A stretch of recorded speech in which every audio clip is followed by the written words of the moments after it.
আল্লাহ আমাদের রব, আল্লাহ আমাদের, আমরা তার গোলাম। গোলাম আর মালিকের সম্পর্কটা হবে এই, মালিক যেইভাবে চলতে বলে গোলাম সেইভাবে চললেই সেই গোলাম হয় পৃথিবীর শ্রেষ্ঠ গোলাম। কি ঠিক না বলেন?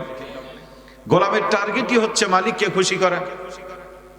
চেয়ারম্যানের কাজ হচ্ছে ইওনোকে খুশি করা, ইওনোর কাজ হচ্ছে ডিসিকে খুশি করা, ডিসির কাজ হচ্ছে প্রধানমন্ত্রীকে খুশি রাখা। কারণ বস যত খুশি থাকবে কাজ তত সহজ হবে। মেম্বাররা চায় চেয়ারম্যান মানে খুশিতে থাকুক, তাহলে তারা বরাদ্দ পাবে।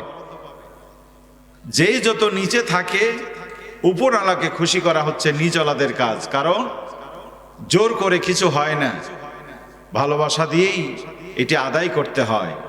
অতএব তিনি আমাদের মালিক, আমরা তার গোলাম, যেতে হবে তার কাছে। এসেছি যার কাছ থেকে। কি ঠিক না বলেন? যেতেই হবে। লা রাইবা ফি লা শাক্কা ফি, থাকার জায়গা এটা নয়। আপনি চাইবেন থাকতে, কিন্তু এটা থাকার জায়গা নয়। সম্মানিত ভাইরা, এটা সেই জায়গা। আপনি ট্রেনে যাবেন, স্টেশনে বসে আছেন, ট্রেনের জন্য অপেক্ষা করছেন। তা এখন যেখানে বসতে দিয়েছে বিশ্রাম রুমে, যে দেখলেন লাইট নাই, তো মনে হলো যে একটা অন্ধকার ঘর, বসে আছে। আপনি নিজের পকেটে টাকা দিয়ে একটা লাইট নিয়ে নিচে লাগালেন। টয়লেটে গিয়ে দেখলেন খুব নোংরা, পরিষ্কার মানে পরিষ্কার হয়ে নাই, নোংরা হয়ে আছে।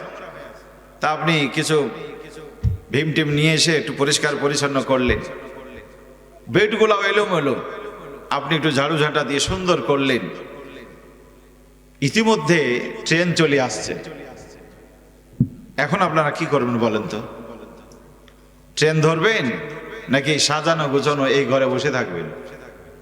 একজন বলেন না। তো এতক্ষণ এত কষ্ট করে লাইট লাগালেন, বাল্ব লাগালেন, সোফা ঝাড়লেন, টয়লেট পরিষ্কার করলেন, ঘরটা সুন্দর করলেন, তো একটু বসলে হয় না? কেউ যদি এখানে বসে থাকে, লোক কি তাকে চালাক বলবে? লোকেরা বলবে পাগল, ট্রেনের জন্য বসে আছে সকাল থেকে, আর ট্রেন চলে আসে সে বসে আছে। প্রিয় ভাইয়েরা, ওই ঘরকে আপনি যতই সাজান, ট্রেন চলে আসলে আর বসে থাকা যায় না। দুনিয়া ওইরকম, যাই করেন আপনি, চলে আসবে মরণ নামক ট্রেন, সব সাজানো সংসার টান দিয়ে আপনারে নিয়ে যাবে। ওই ট্রেনের মালিক বা কর্মকর্তা কর্মচারীরা আপনাকে হয়তো জোর করে তুলবে না, আপনার প্রয়োজনে যেতে হয়। কিন্তু জীবন নামক এই ট্রেনের বগিতে আমরা বসে আছি ওয়েটিং রুমে। জীবনের শেষে যে ট্রেন আসবে আমাদের হায়াতের বাতি শেষ হয়ে নেওয়ার জন্য, আপনি যেতে চান আর না চান, আজরাইল এসে আপনারে ধরে নিয়ে যাবে। এক সেকেন্ড আগেও না, এক সেকেন্ড পরেও না। বলেন ঠিক কিনা? লিকুল্লি উম্মাতিন আজাল, সবার জন্য সময়টা নির্বাচিত, নির্ধারিত। ইমামুল হুদা কতদিন থাকবে, কতদিন বাঁচবে, কই নিয়ামত খাবে, কত টাকা উপার্জন করবে, আল্লাহ নির্বাচন করে দিয়েছেন। চেয়ারম্যান সাহেব, তাকে আল্লাহ সময় বেঁধে দিয়েছেন। তার সাথে যারা চেয়ারম্যান ছিল বাংলাদেশে, কত চেয়ারম্যান দেশ ছেড়ে চলে গেছে, পরিষদ ছেড়ে পালিয়ে গেছে। কি যায়নি? কথা বলছেন। অথচ তিনি আছেন। উনি কি তার গায়ের জোরে আছেন না? আল্লাহ তারে রেখেছেন। এটাই আল্লাহর খাজানা, আল্লাহর বন্টন। আল্লাহ যারে চাই সম্মানিত করে, যারে চাই অপমানিত করে। আপনি আমি আল্লাহর সিদ্ধান্তের বাইরে যেতে পারবো না। বলেন ঠিক কিনা? ইজা জা আজালুহুম লা ইস্তাখিরুনা সাআতান ওয়া লা ইস্তাকদিমুন। আল্লাহ রাব্বুল আলামিন বলেন, ওই দিনটা যখন চলে আসবে। কোন দিন? মরণের দিন। কিসের দিন? মরণের দিন, চলে যাওয়ার দিন, ফিরে যাওয়ার দিন, রবের কাছে মিলিত হওয়ার দিন। যেদিন চলে আসবে, এক সেকেন্ড আগে আসবে না, একটা সেকেন্ড দেরিও করবে না। কত ব্যস্ত আপনি, আপনার প্রতি কত বড় দায়িত্ব, এইগুলি মালাকুল মউত দেখবে না। আল্লাহর হুকুম পেলে দাঁড়িয়ে আছেন না বসে আছেন, ঘুমিয়ে আছেন না জেগে আছেন, নামাজে আছেন না সেজদায় আছেন, আজরাইল মালাকুল মউত এইটা দেখবে না। বলেন ঠিক কিনা? ও ভাই,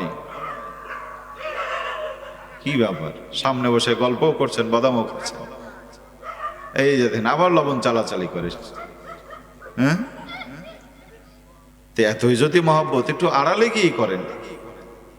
হ্যাঁ, মহব্বত থাকা ভালো, কিন্তু এটা তো কোরআনিক মাহফিল, নাকি বলেন আপনারা? জি, যতদূর হয়েছে ওই পর্যন্ত থাক।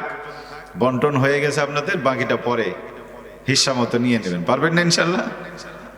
আল্লাহ তাআলা রহম করুক, পড়ে আল্লাহুম্মা আমিন। সম্মানিত ভাইয়েরা, এটা খুব কঠিন কাজ। মানে মানুষকে ভালো কথা বললে মানুষ একটু মাইন্ড করে, কি ঠিক না? প্যান্টের চেন লাগাতে ভুলে যায় অনেকে, হয় না এরকম? এখন সে তো জানে না যে আসলে চেন লাগাতে ভুলে গেছে, এটা যদি আপনি বলেন সে আবার মাইন্ড করে। কিন্তু উপকারটা তো তারই করলেন, কি উপকারটা তার হলো না? আপনি যদি না বলতেন তাহলে সারাদিন তাকে বেইজ্জতি হতো।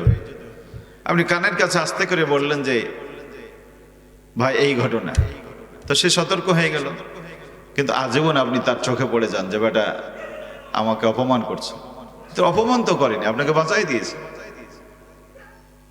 সম্মানিত ভাইয়েরা আমার, মানুষ যখন মারা যায়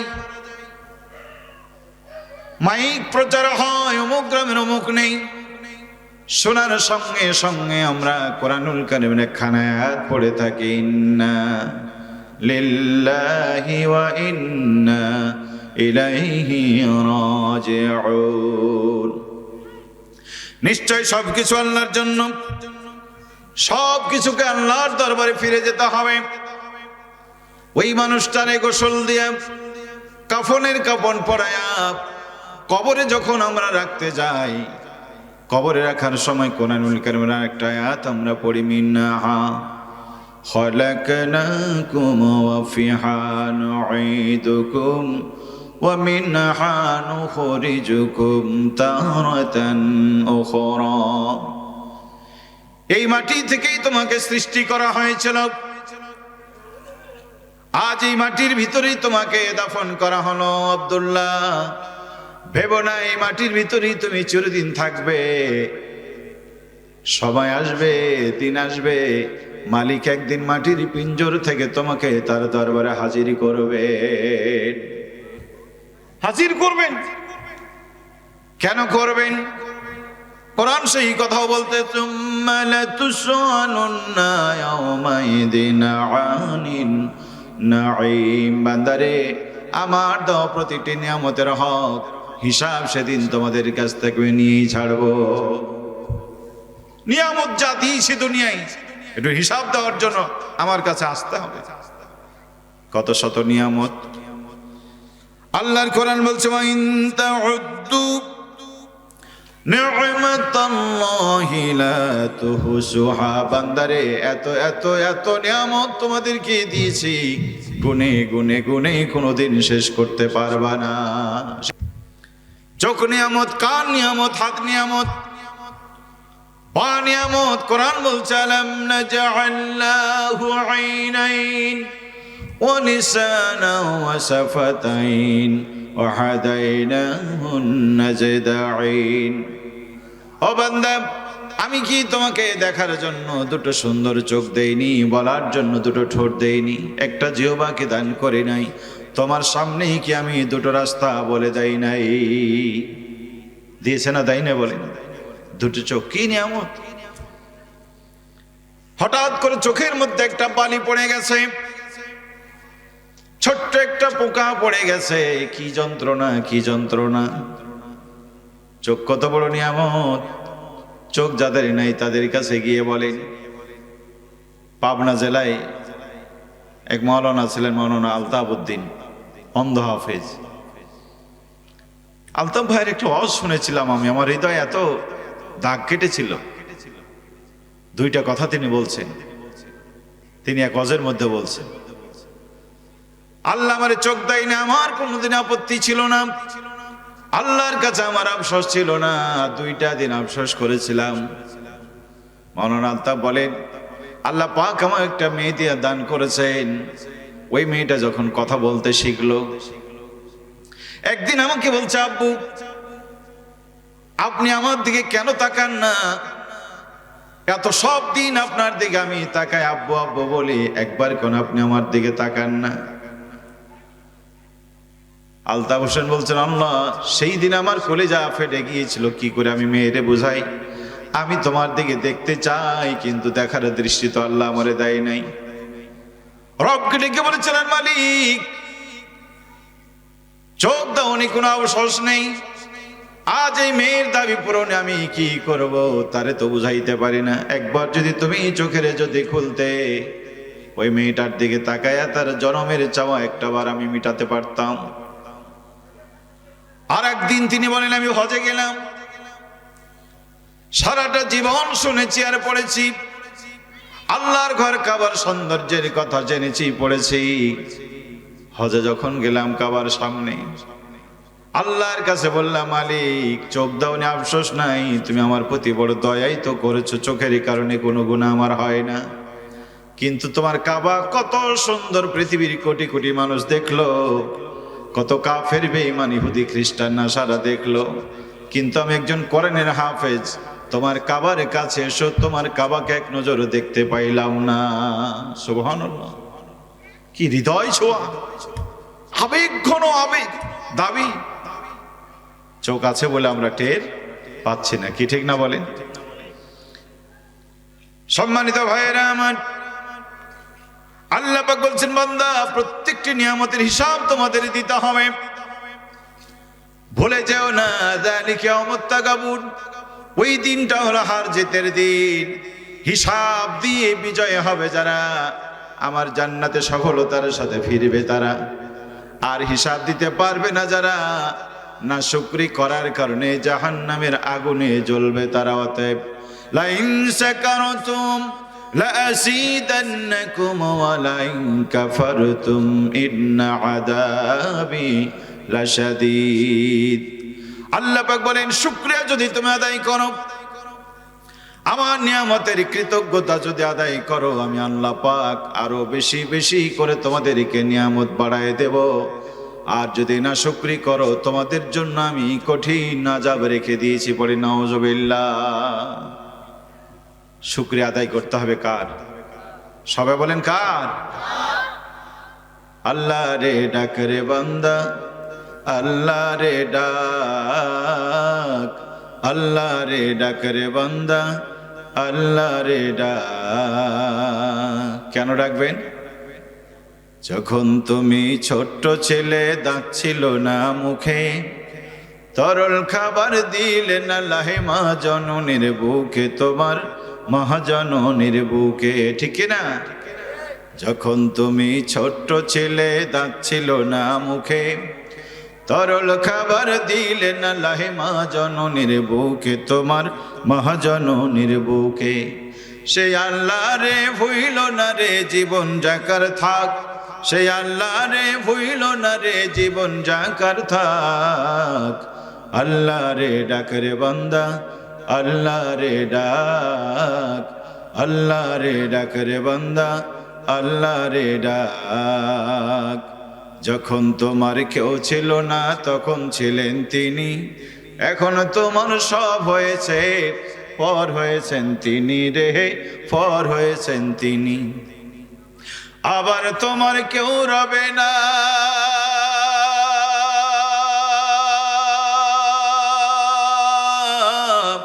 আবার তোমার কেউ রবে না, রবেন মাওলা পাক।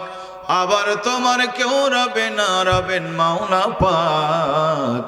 আল্লাহ রে ডাক রে বান্দা, আল্লাহ রে ডাক, আল্লাহ রে ডাক রে বান্দা, আল্লাহ রে ডাক। আল্লাহ রে ডাকতে ডাকতে, আল্লাহ রে ডাকতে ডাকতে জীবন কেটে যাক। আল্লাহ রে ডাক রে বান্দা, আল্লাহ রে ডাক। লা ইলাহা ইল্লাল্লাহ, সবাই সবাই লা ইলাহা, সুবহানাল্লাহ, আলহামদুলিল্লাহ। কাকে ডাকতে হবে? ডাকলে কি লাভ হবে? কোরআন বলছে, ওয়ামান ইয়াতাওয়াক্কাল আলাল্লাহি ফাহুয়া হাসবুহু আমি আল্লাহর প্রতি ভরসা করে যারা আমি আল্লাহ তাদের জন্য যথেষ্ট হয়ে যায়। বান্দা যেখান থেকে যখন ডাকে আমি তার ডাকে সাড়া দেই, পড়েন আল্লাহু আকবার।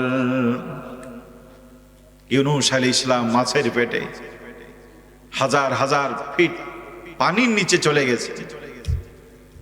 ইউনূস আলাইহিস সালাম মা ডাকলে মা শুনবে না, বাবা ডাকলে বাবা ডাক শুনবে না, পৃথিবীর কেউ ডাক শুনবে না।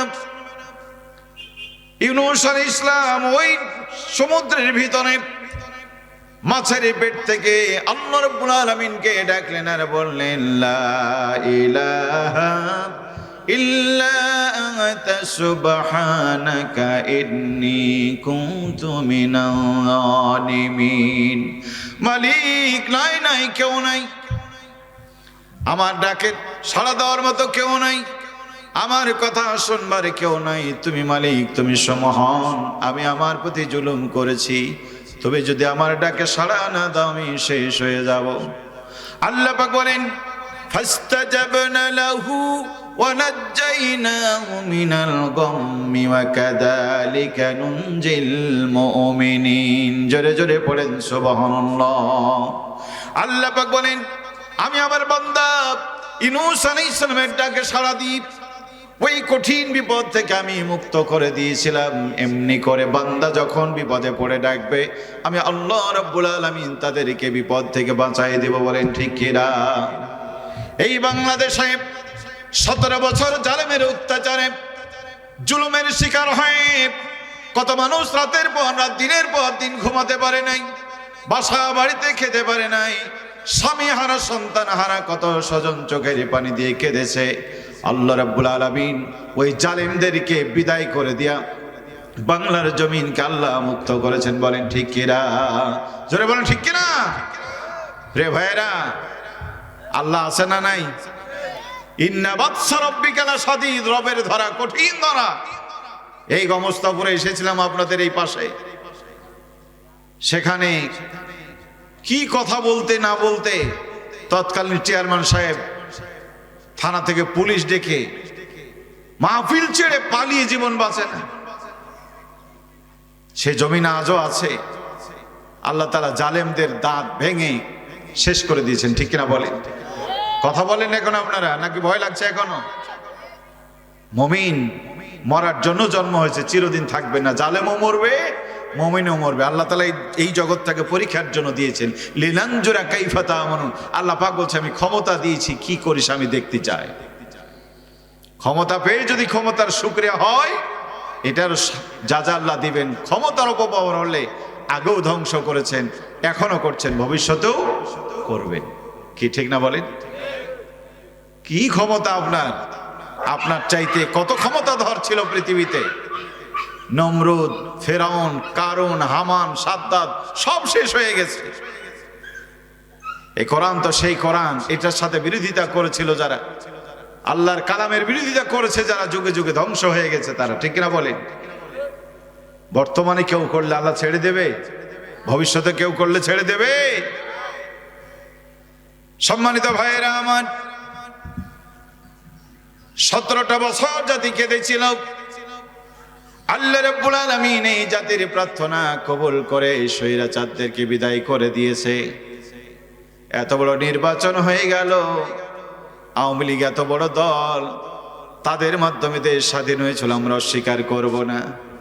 স্বাধীনতার যুদ্ধে নেতৃত্ব দিয়েছিল যারা, এই দেশের মাটি ও মানুষের অধিকারের জন্য সবার চাইতে ভূমিকা রেখেছিল যারা, আজকের এই দিনে তাদেরকে এত বড় নির্বাচনের বাইরে রেখে দিয়েছেন। এটা ইউনূসের সরকার নয়, এটা তত্ত্বাবধায়ক সরকার নয়, আল্লাহর পরিকল্পনায় তাদেরকে বাইরে রেখে দিয়েছে। বলেন ঠিক কিনা? স্বৈরাচাররা ইতিহাস থেকে শিক্ষা নিতে হয়। দুর্ভাগ্যজনক হলো সত্য জাতি ইতিহাস থেকে শিক্ষা গ্রহণ করতে চায় না। যেই গাড়ি আগে গর্তে পড়েছে এটা ড্রাইভারের দোষ না, ওই গর্তে খাল আছে সেই জন্য পড়েছে। ড্রাইভারের দোষ না, ওই রাস্তায় হঠাৎ খাল হয়ে গেছে, গর্ত হয়ে গেছে, বুঝতে পারে না, পড়ে গেছে। পরের গাড়ি যে চালাচ্ছে, আগের গাড়িটা যে গর্তে পড়েছে এইটা পরের গাড়ির জন্য একটা সতর্কতা, ঠিক না বলেন? কিন্তু এও যদি অহংকারে মনে করে না আমি ব্রেকে পা দেবো না, হাওয়াই চলবো, পার হতে পারবে? আগের গাড়ি যে গর্তে পড়েছে একই গর্তে সে গেলে সেও পড়বে। বুদ্ধিমানের কাজ হচ্ছে বিকল্প রাস্তা খোঁজা, ব্রেকে পা দিয়ে সমস্যার সমাধান করে যাওয়া। কিন্তু তা যদি না করে আগেরটার যা পরিণাম হয়েছে পরেরটার তাও পরিণাম হবে। যেই পথে গিয়ে নমরুদ ধ্বংস হয়েছে ওই পথে ফেরাউন ধ্বংস হয়েছে, ওই পথে আব্রাহা ধ্বংস হয়েছে, ওই পথে আবু জেহেল গিয়ে ধ্বংস হয়েছে। প্রিয় ভাইয়েরা, ওই পথে যারাই যাবে তারাই ধ্বংস হবে, কোনো সন্দেহ নাই। দুনিয়ার ধ্বংসটা কি শেষ? না এরপর আরো বিচার হবে? বিচার হবে না? সম্মানিত ভাইয়েরা আমার, মৃত্যুপথের যাত্রী আমরা মরে যাওয়ার জন্য এসেছি। ও মায়েরা, বোনেরা, সোনা মানিক, যুবকেরা, তরুণেরা, আল্লাহর গোলাম আমার ভালো করে শুনবেন, হৃদয় দিয়ে বুঝবেন। এই দুনিয়া চিরদিন থাকার জায়গা এটা নয়। আল্লাহ রাব্বুল আলামিন সতর্ক করে বলছেন, ইয়া আইয়ুহাল্লাযীনা আমানুত্তাকুল্লাহা হাক্কা তুকাতিহি ওয়া লা তামুতুন্না ইল্লা ওয়া আনতুম মুসলিমুন। ঈমানদাররা আল্লাহকে ভয় করো, ভয় করার মতো ভয় করো, মুসলমান না হয়ে তোমরা মৃত্যুবরণ করো না। কয়টা কথা? আল্লাহকে ভয় করো, ভয় করার মতো ভয় করো, মুসলমান না হয়ে মরো না। আপনারা কি মুসলমান হয়েছেন না হবেন? কথা বলেন না। মুসলমান হয়েছেন না হবেন? অনেকে আমরা হইনি। কোরআন বলছে উদখুলু ফিস সিলমি কাফা, পরিপূর্ণ ইসলামের মধ্যে প্রবেশ করো। আমরা মুমিন হয়েছি, ঈমান আমাদের আছে, আল্লাহ আছে, নবী আছে, পরকাল আছে, বিশ্বাস আমরা করি, কিন্তু আত্মসমর্পণ করে রবের খাঁটি মুসলমান আমরা অনেকেই হই নাই। প্রিয় ভাইয়েরা, মুসলমান তো সে, ওই মুসলমানের কথা হলো ইন্না সালাতি ওয়া নুসুকি ওয়া মাহয়ায়া ওয়া মামাতি লিল্লাহি রাব্বিল আলামিন। নিশ্চয় আমার নামাজ, আমার কুরবানি, আমার বেঁচে থাকা, আমার মরে যাওয়া সব কিছু হলো আল্লাহর জন্য। কার জন্য? আমি বেঁচে আছি আল্লাহর জন্য, মরেও যাব। আমার মিটিং মিছিল হরতাল, আমার রাজনীতি সমাজনীতি, আমার অর্থনীতি, আমার আচার আচরণ চাল চলন সব হবে কার জন্য? এদেশে অনেক মানুষ নামাজ পড়ে, রোজা রেখে, হজ করে, যাকাত দেয়, কিন্তু রাজনীতি যখন করে আল্লাহর দেখানো রাজনীতি করে না। আছে না নাই? আছে না? নামাজ যখন পড়ে আল্লাহর দেখানো কাবার দিকে মুখ করে, রোজা যখন করে আল্লাহর দেখানো মাস রমজান মাসে রোজা রাখে, লোকটা আওয়ামী লীগ, লোকটা বিএনপি, লোকটা জাসদের কর্মী, লোকটা বাসদের কর্মী, চরমনার রশি, জামাত শিবির যেই হোক, নামাজ যখন পড়ে কাবার দিকে মুখ করে তার মানে আল্লাহর আইন মানে। রোজা যখন করে রমজান মাসে করে তার মানে আল্লাহর আইন মানে। হজ যখন করে কাবা ঘরে যায় তার মানে আল্লাহর আইন মানে।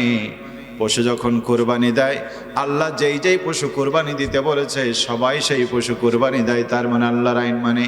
বন্ধু বিবাহে আল্লাহর আইন মানে, মরণের পরে আল্লাহর আইন মানে, জানাজার নিয়ম, দাফন কাফনের নিয়ম, আওয়ামী লীগ হোক, বিএনপি হোক, জাসদ বাসদ, চরমনার রশি, জামাত শিবির যারাই হোক, দাফন একই নিয়ম আমার দেশে আছে না নাই? নাকি আলাদা কোনো নিয়ম আছে? সব জায়গায় আমরা আল্লাহর আইন মানি, কিন্তু বন্ধু জমিন চলবে মানুষের আইন দিয়ে না আল্লাহর আইন দিয়ে। এই জায়গায় যখন আসি আমরা কিন্তু আলাদা হয়ে যাই। কেউ চায় জমিন আল্লাহর আইন দিয়ে চলবে, কেউ চায় না বাপদাদার আইন দিয়ে চলবে। আল্লাহর কসম করে বলে বন্ধু, যদি আপনি আল্লাহর আইনের পক্ষে না থেকে মানুষের আইনের পক্ষে থাকেন, নামাজ পড়বেন, রোজা রাখবেন, হজ করবেন, যাকাত দিবেন, আল্লাহর জাহান্নামে যাওয়া লাগবে। লাগবে। উদখুলু ফিস সিলমি কাফা, পরিপূর্ণ মুসলমান হও, ইসলামের মধ্যে প্রবেশ করো। ওয়ালা তাত্তাবিউ খুতুওয়াতি শয়তানের পদাঙ্ক অনুসরণ করিও না। আব্দুল্লাহ ইবনে উবাই বিন সালুলের নাম আপনারা জানেন। গাল ভরা দাড়ি, মাথায় টুপি, লম্বা জুব্বা ছিল। জীবনেও কোনোদিন নামাজ ছেড়ে দেয় নাই, রোজা ছেড়ে দেয় নাই, তাহাজ্জুদের নামাজ ছেড়ে দেয় নাই। বন্ধু সেই লোকটা জাহান্নামে যাবে। আল্লাহর হাবিব বিশ্বনবী মরণের পর তার জানাজা দিয়েছেন, নিজের জুব্বা খুলে তার গায়ের কাফন বানিয়ে দিয়েছিলেন। আল্লাহর হাবিব হাত তুলে দোয়া করেছেন, আল্লাহ পাক বলছে ইস্তাগফির লাহুম আও লা তাস্তাগফির লাহুম, ও নবী দোয়া করো আর না করো, আজকে তুমি তো 70 বার যদি দোয়া করো, এই দোয়া তোমার জন্য কবুল হবে না। কাকে বলছেন? বিশ্বনবীকে। অথচ এই নবী আল্লাহর কাছে যা চেয়েছেন আল্লাহ পূরণ করে দিয়েছেন। পড়েন আল্লাহু আকবার। কাফেররা এসে বলল, গো নবী মুহাম্মদ, তুমি যে নবী বুঝবো কি করে? আল্লাহর হাবিব বললে, কি করলে বুঝবা বলো তো? তারা বলল, তুমি যদি সত্যি নবী হও, আকাশের চাঁদটাকে দ্বিখণ্ডিত করে দেখাও, ওই চাঁদটাকে 2 ভাগ করে দিতে পারলে বুঝবো তুমি আল্লাহর নবী, আমরা ঈমান আনতে রাজি। আল্লাহর হাবিব জাবাল আবু কুবাইসে সিজদা দিয়ে মালিককে বলেন, মালিক, ওই চাঁদ দ্বিখণ্ডিত করার ক্ষমতা আমার নাই, কিন্তু জাতি প্রশ্ন তুলেছে, দয়া করে তুমি যদি চাঁদ দ্বিখণ্ডিত করে দাও, এই জাতি ঈমান আনবে।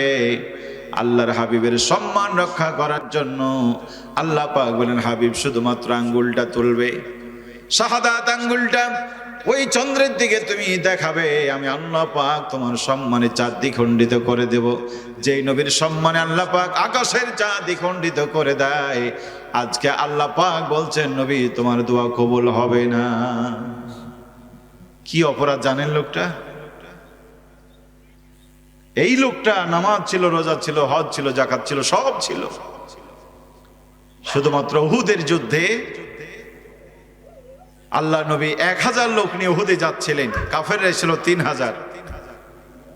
সব ঠিক ছিল, নবীর সাথে সালা পরামর্শ ছিল, গিয়েছিল না নবীর দলে, কিন্তু যুদ্ধে যাওয়ার আগে রাস্তায় রাসূল কারীম সাল্লাল্লাহু আলাইহি ওয়াসাল্লামের সাথে তর্ক বাধায়া 300 লোক নিয়ে ফিরে আসছে।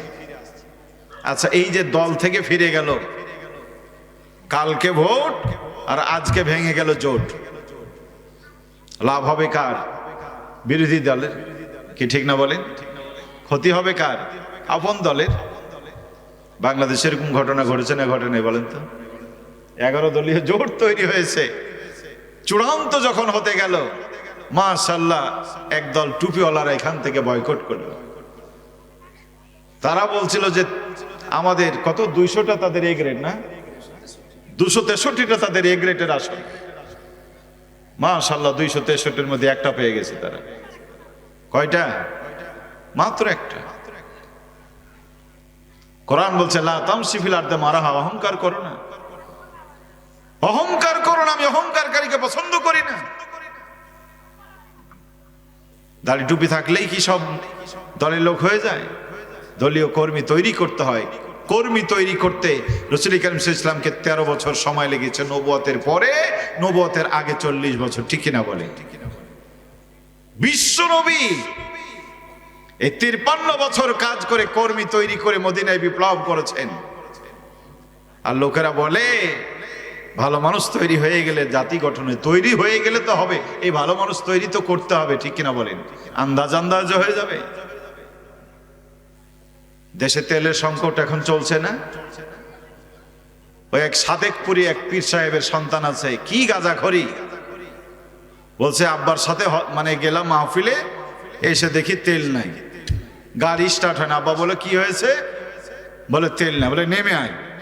নেমে আসলাম। বলে ট্যাঙ্কের মুখ খুললাম। আবার বলছে বলে লাগালাম, গাড়ি ধর, স্টার্ট দে, চালালাম, গাড়ি চললো, 1 সপ্তাহ গাড়ি চালালাম, তেল লাগলো না।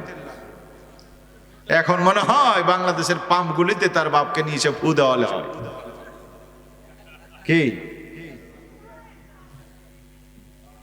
এই সমস্ত গাঁজাখড়ি বলে বলে মুসলমানদের ইতিহাস ঐতিহ্যকে ধ্বংস করেছে তারা। ঠিক না মনে?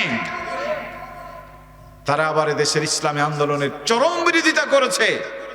জাতি এদেরকে হেদায়েত দান করে পড়ে আল্লাহুম্মা আমিন। এই জায়গাটা কঠিন জায়গা। আমি সেদিন নড়াইলে গিয়েছিলাম, ঈদের পরের দিন। ঈদ হয়েছে 21 তারিখ, 22 তারিখ নড়াই গেলাম।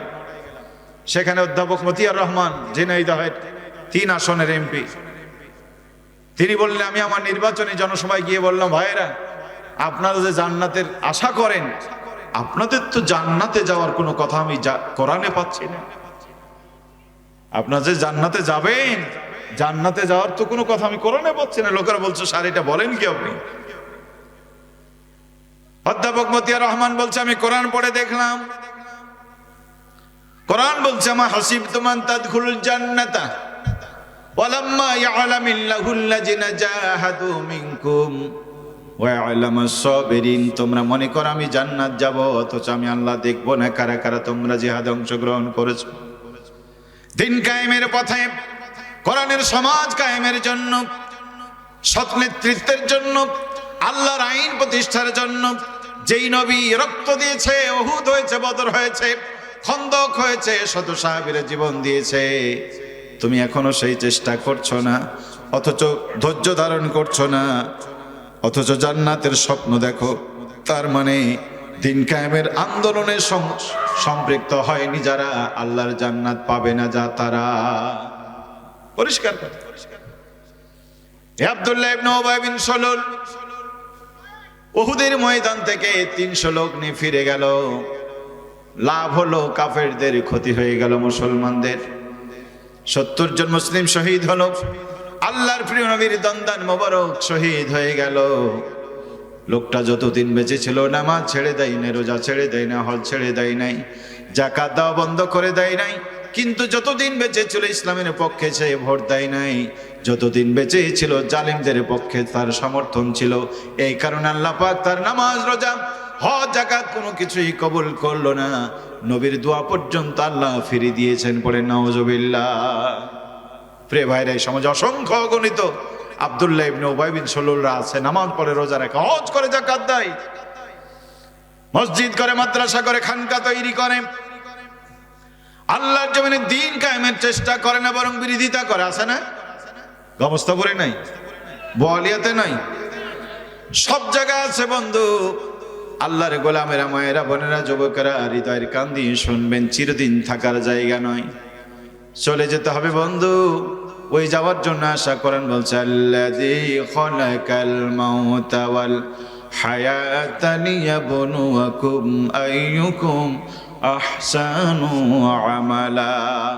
তিনি তোমাদের রব, যিনি তোমাদের মওত সৃষ্টি করেছেন, হায়াত সৃষ্টি করেছেন। এই কারণে আল্লাহ পাক দেখতে চায় তোমরা কারো ভালো আমল করো। প্রিয় ভাইয়েরা, হেদায়েত পাওয়ার জন্য কপাল খোলা, কপালটা ভালো হওয়া লাগে, ঠিক কিনা বলেন? চাইলেই হয় না, আল্লাহ পাক যদি না চায় হেদায়েতের চাবি খুলে না, বলেন ঠিক কিনা? আমি তো একরামুল হক আপনাদের ডাকছি, আমি সাদামাটা একজন মানুষ। এখানে যারা আছেন, যদি আমরা এক জেলার মানুষ, তবে এখানে যারা আছেন আমার রক্তের, আপনারা কেউ না। আপনাদের সাথে কি আমার রক্তের সম্পর্ক আছে? দিনের সম্পর্ক। নবী নূহ আলাইহিস সালাম জাতিকে ডেকেছিলেন 1-2 দিন, 1-2 মাস, 1-2 বছর, 950 বছর। কত বছর? কষ্ট হচ্ছে বোধহয় আপনাদের। সম্মানিত ভাইয়েরা, মায়ের একটু গভীর মনোযোগ দিবেন। কোরআন বলছে ওয়া ইন্নী কুল্লামা দাউ, প্রত্যেকবার যখন ডাকতেন ইব্রাহিম আলাইহিস সালাম, যখন মানুষকে ডাকতেন, লিতাগফিরা লাহুম জাআলু আসাবিয়াহুম ফি আদানিহিম ওয়াস্তাগসাউ সিয়াবাহুম। আল্লাহ পাক বলেন, নূহ আলাইহিস সালাম যখন জাতিকে ডাকতেন আল্লাহর দিকে, জাতির লোকেরা কানের ভিতরে আঙ্গুল ঢোকায় দিত, চোখের সামনে পর্দা টাঙায় দিত। তার মানে নবী নূহ আলাইহিস সালামের কথা শুনবেও না, আল্লাহর নবী নূহকে দেখবেও না। এই প্রকৃতির মানুষ এই সমাজ আছে না নাই? আরো জোরে বলতে হবে, আছে না নাই? সম্মানিত ভাইয়েরা আমার, খুব মনোযোগ দিয়ে শুনছে। মসজিদে ইমাম সাহেব আলোচনা করছেন, খুব মনোযোগ দিয়ে কথাগুলি শুনতেছে, চোখের পানি ফেলছে। কিন্তু জিহাদের কথা যখন বলে, মসজিদে দেখবেন কিছু মানুষ আছে তাদের চেহারা গরম হয়ে যায়, মেজাজটা গরম হয়ে যায়। আছে না নাই? কি বাজান, আছে না? তাদের চেহারার দিকে তাকানো যায় না, তাদের মেজাজের দিকে তাকানো যায় না। তখন মনে হয় ইমাম সাহেবকে তারা গিলেই খাবে, এতক্ষণ তার ভালোই লাগছে, বারবার ঘড়ির কাঁটার দিকে স্মরণ করে আর বলে হুজুর সময় হয়ে গেছে, হুজুর সময় হয়ে গেছে। বারবার হুজুরকে সতর্ক করতে থাকে। প্রিয় ভাইয়েরা আমার, আল্লাহ পাক শোনাচ্ছেন, শোনো ওই জাতির লোকেরা নূহ আলাইহিস সালাম যখন ডাক দিতেন, তারা কানের ভিতর আঙ্গুল দিয়ে বসে চোখের মধ্যেই পর্দা দিয়ে দিত, নবীর কথা শুনবেও না, নবীর কথা মানবেও। এমনি করে দাওয়াতের কাজ করতেন। এখন তারা পরামর্শ করল, শুনবে তো শুনবেই না। আগামী দিন থেকে যখন নবী নূহ আলাইহিস সালাম ডাক দেবেন, আল্লাহর নবী নূহর উপরে হামলা তারা করবে, পড়ে নাউজুবিল্লাহ। যেই কথা সেই কাজ। নূহ আলাইহিস সালাম পরের দিন যখন দাওয়াত দিতে আসলো, যুবকদেরকে লেলিয়ে দিয়ে আল্লাহর নবী নূহ আলাইহিস সালামের গায়ে পাথর মারা শুরু করত। পাথর মারতে মারতে আল্লাহর নবী নূহ আলাইহিস সালাম অজ্ঞান হয়ে পড়ে গেছে। তাদের কারো কারো ধারণা নূহ আলাইহিস সালাম বেঁচে নাই, চলো যাই, আমরা চলে যাই।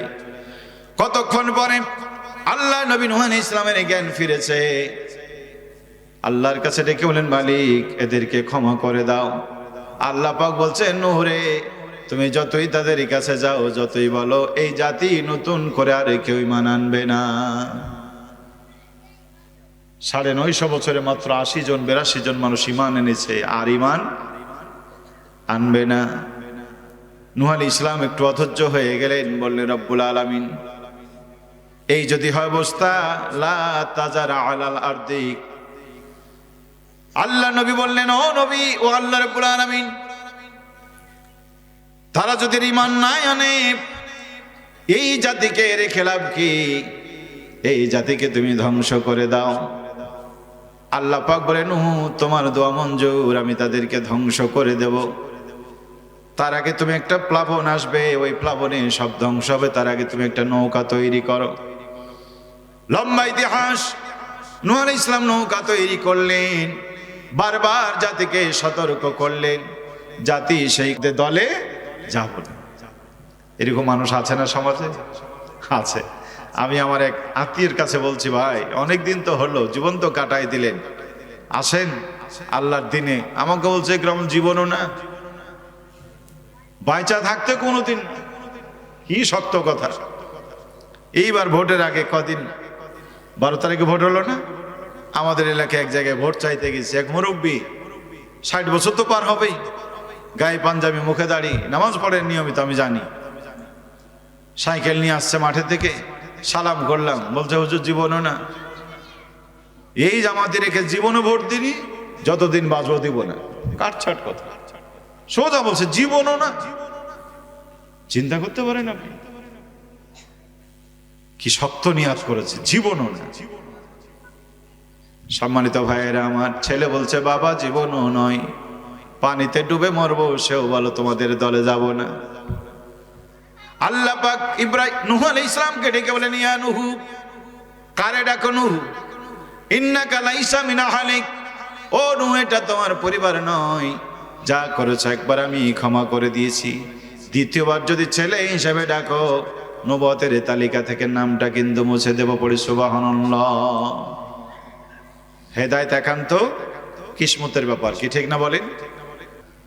সম্মানিত ভাইয়েরা আমার, কোরআন বলছে মরণ হবে, মরণ হবে, মরতে হবে। ওয়ালা তামুতুন্না ইল্লা আনতুম মুসলিমুন। মুসলমান না হয় মরো না। দুঃখজনক হলো সত্য, আমাদের দেশের মানুষ মুসলমান হয় কিন্তু মরার আগে নয়। এ দেশের মানুষ মুসলমান হয় মরার পরে। সাপ আর ব্যাঙ বন্ধুত্বালি ছিল। সাপ ব্যাঙকে বলছে, তুই হাঁটতেও জানিস না, চলতেও জানিস না, শরীরটাও ভালো না। তো 10 দিন শুনতে শুনতে ব্যাঙ বলছে, দোষ, সব দোষ আমার, তোর কোনো দোষ নাই। তো সাপ বলছে যে, নাই কেন, থাকলে বল, কি আমার দোষ আছে? ব্যাঙ বলছে, দোষ তো তুইও তো সোজা হয়ে চলতে পারিস না, খালি এরকম এঁচে পেঁচিয়ে চলিস। যেই বলা সাপ একবার ফস করেছে। ব্যাঙ চিন্তা করলো, কিরে তুইও রাজনীতি করিস, আমিও রাজনীতি করলাম, তুইও মিটিং করলে, আমিও মিটিং করলাম, আমি তো শুনলাম কিছু বললাম না, আর আমি বললে একবার ফস করলি, ঘটনা কি? কারণ সাপের আছে কি? ক্ষমতা। সাপের কি আছে বলেন? ক্ষমতা। সরকারি দলের এমপি বলেই যাচ্ছে, মাইকে হাত পড়ে না। বিরোধী দলের এমপি তখনও 1 মিনিট সময় আছে, হাত গিয়ে পড়ে গেছে। কি ঘটনা ঘটে না? আগে ঘটতো, এখন ঘটে না। প্রিয় ভাইরা, তো ব্যাংক বললো কি বাবা, তুইও রাজনীতি করলে আমিও করলাম, তোদের ফসের কি? কিন্তু ওই যে ক্ষমতা আছে, ব্যাংক চিন্তা করলো স্বৈরাচারের সাথে পারা যাবে না। ওই যা খাতামুল জাহেলুনা কলু সালামা, মূর্খের সাথে দেখা পড়লে সালাম দিয়ে চলে যায়। আশেপাশে রাখালরা ছিল, তারা দেখলো কোথায় সাপড়ে, দেখে ওই যে মাথা তুলে আছে। তারা এসে এমন করে পিটিয়েছে, মনের সুখে সাপ মেরে একবার রহনপুরের রোডে নিয়ে যে সুতালছে, লম্বা করে সুতিয়ে রেখেছে। ব্যাংক কতক্ষণ পরে সংবাদ পেয়ে গুটি গুটি পায়ে কাছে গিয়ে বলল, দোস্ত সোজা তুমি হয়েছ, তো মরার পরে হয়েছে। আমি তো তোমাকে মরার পরে সোজা হতে বলিনি, আমি মরার আগেই সোজা হতে বলেছিলাম। এখন সোজা হলাম কি? তুমি যখন সোজা হয়ে পড়ে আছো, ওই যে বালি ভর্তি ট্রাক আসছে, কানের মধ্যে শব্দ হচ্ছে, ঢাকা থেকে ছেড়ে আসা হানিফের কোচ আসছে, এমন করে দেবে রোডের সাথে তোমাকে পিষ্ট করে, হাড় হাড্ডি সব মানে রোডের সাথে শেষ হয়ে যাবে। কি যাবে না? প্রিয় ভাইরা, সারা জীবন নামাজ নাই, কালাম নাই, আল্লাহ নাই, রসুল নাই, পরকাল নাই, দাড়ি নাই, টুপি নাই, মরার পরে কি পাঞ্জাবি গায়ে দিয়েছে, জুব্বা একেবারে মাথার উপরে আধার, পায়ের নিচে আধার, কি আছে না? বিড়ির গন্ধে কাছে যাওয়া যায় না, মরার পরে কি আতর সুরমা।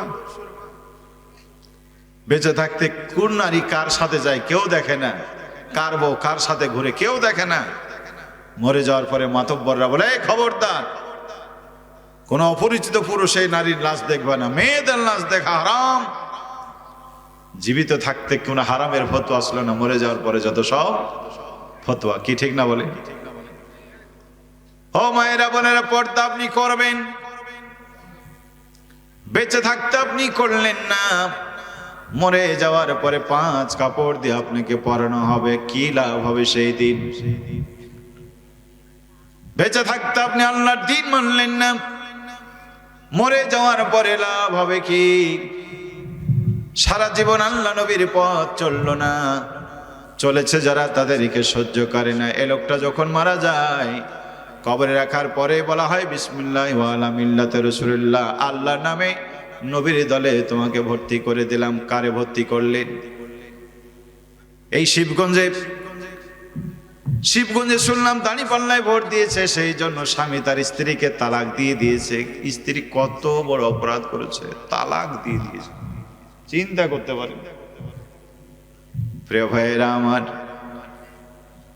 আসিয়া রাদিয়াল্লাহু তাআলা আনহার কি অপরাধ ছিল বলেন তো? আল্লাহর প্রতি ঈমান এনেছিলেন, নবী মুসা আলাইহিস সালামের প্রতি ঈমান আনার কারণে স্বামী হয়ে তার অত্যাচার করেছিল। আজ এই দুনিয়ায় আল্লাহর দ্বীনের পথে চলে বলে যেই সমস্ত স্বামীরা স্ত্রীদেরকে তালাক দেয়, তারাও ফেরাউনের চাচাতো ভাই। বলেন ঠিক কিনা? আল্লাহর দ্বীনকে প্রতিষ্ঠিত করার জন্য তারা চাইলো, অথচ সহ্য করলো না। এই লোকটা যখন মারা যায়, তখন আমরা বলি বিসমিল্লাহ ওয়া আলা মিল্লাতে রাসূল, আল্লাহর নামে রাসূলের দলে তুলে দিলাম। কাকে তুললেন? মরাটাকে দিয়ে কোনো লাভ নাই, বেঁচে থাকতে ইসলাম গ্রহণ করতে হবে। এই জন্য মায়েরা বোনেরা, যুবকরা, তরুণেরা, আল্লাহর গোলামেরা, বেঁচে থাকতে ঈমান আনতে হবে, মরে যাওয়ার পরে কোনো লাভ হবে না। আবু তালেব নবীজির এত কাছাকাছি ছিলেন, ঈমান আনেন নাই, মরে গেছেন, কিয়ামতের দিন তারে জাহান্নামে যাওয়া লাগবে। পড়ে নাউযুবিল্লাহ। এই যে আমরা যাচ্ছি কবর, কোন কবর? কোথায় যাচ্ছেন আপনি? ও যুবকেরা, তরুণেরা, মায়েরা, দুনিয়ায় আমাদের এই নখের কত যত্ন। মায়েরা নখের উপর পালিশ দেয়, নখকে লম্বা করে করে রাখে, কত আদর করে সহগ করে রাখে। মরে যেদিন যাবেন, একটা সপ্তাহ পার হবে না, শুধুমাত্র 6 দিন। 6 দিনের মাথায় হাত পায়ের নখগুলি খুলে খুলে পড়ে যাবে। 9 দিন যেতে না যেতে চুলগুলি পড়ে যাবে। 17 দিন হতে না হতে পেটটা ফেটে পোকা মাকড়ের খাদ্যে পরিণত হয়ে যাবে। 2 মাস যাবে, 60 দিন যেতে না যেতে শরীরের সব গোস্তগুলি পচে পচে আলাদা হয়ে যাবে, কঙ্কাল একখান পড়ে রইবে। আধুনিক বিজ্ঞান গবেষণা করে বলছেন মানুষ 90 দিনের মাথায় তোমার হাড়গুলি সব খুলে খুলে কবরে পড়ে থাকবে। পড়ে সুবহানাল্লাহ। 6 দিন পরে নখ খসে যাবে, 9 দিন পরে চুল। 6 দিন পরে নখ খসে যাবে, 9 দিন পরে চুল। কবর গাহের সামানা নিতে কইরো না কেউ ভুল, কবর জায়গা ভালো নয়, আমল দিয়ে কবর গৃহ সাজিয়ে নিতে হয়। ঠিক কিনা বলেন? 17 দিনে পেট ফেটে শেষ, পোকার খাদ্য হবে। 60 দিন পরে গোস্তগুলি খুলে কঙ্কাল পড়ে রবে। 90 দিন পরে হাড়গুলো সব আলাদা হয়ে রয়, কবর জায়গা ভালো নয়, আমল দিয়ে কবর গৃহ সাজিয়ে নিতে হয়। ঠিক কিনা বলেন? ওই কবরে চলে গেছে বাবা, ওই কবরে চলে গেছে মা, ওই কবরে চলে গেছে প্রিয়তম স্বামী, ওই কবরে চলে গেছে সন্তান। মরণ কখন আসবে কেউ জানি না।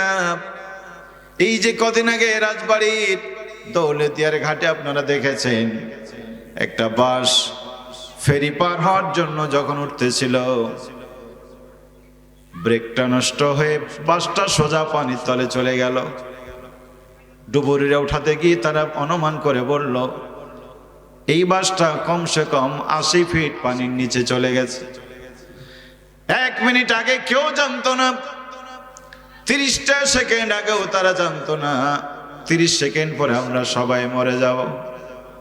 ওই বাসে থাকা 40-45 জন যাত্রী, হাতে গোনা 2-3 জন বাদ দিলে সবাই চলে গেছে, শেষ হয়ে গিয়েছে বন্ধু। ওইরকম মরণ আমাদের আসতে পারে না, পারে না, পারে না। ঘুমিয়ে আছি, জাগার সুযোগ হবে না, দাঁড়িয়ে আছি, বসার সুযোগ হবে না, চলে যেতে হবে। এই জন্য আসুন, মা গেছে, বাবা গেছে, আত্মীয় স্বজন পাড়া প্রতিবেশী গেছে, তাদের রুহের মাগফিরাতের জন্য, তাদের কবর জীবন সুন্দর করার জন্য আল্লাহর ঘর মসজিদ। নবীজি বলেছেন বানা লিল্লাহি মাসজিদান বানাল্লাহু লাহু বাইতান ফিল জান্নাহ। এই দুনিয়ায় যারা মসজিদ নির্মাণ করে, কিয়ামতের দিন আল্লাহ তাদের জন্য জান্নাতে ঘর বানায় দেবেন। পড়েন আল্লাহু আকবার। খলিফা হারুন রশিদের যুগে বাহালুল ফকির একজন আল্লাহ তাআলার এক ওলি, তিনি সাদামাটা জীবন যাপন করতেন। তিনি একদিন রাস্তা যাচ্ছেন আর বলছে যে জান্নাত টিকিট নেবেন গো, জান্নাতের টিকিট। হারুন রশিদের স্ত্রী জানা দিয়ে বলছে জান্নাতের টিকিট মানে? তিনি বলছেন এই যে মসজিদ নির্মাণ হচ্ছে, আপনি যদি মসজিদ সহযোগিতা করেন আল্লাহ পাক আপনার জান্নাত দেবে। হারুন রশিদের স্ত্রী অনেক টাকা দান করে একটা রশিদ বই নিলেন। খলিফা হারুন রশিদ স্বপ্নর যোগে দেখতেছেন স্ত্রী জান্নাতের মধ্যে ঘুরে।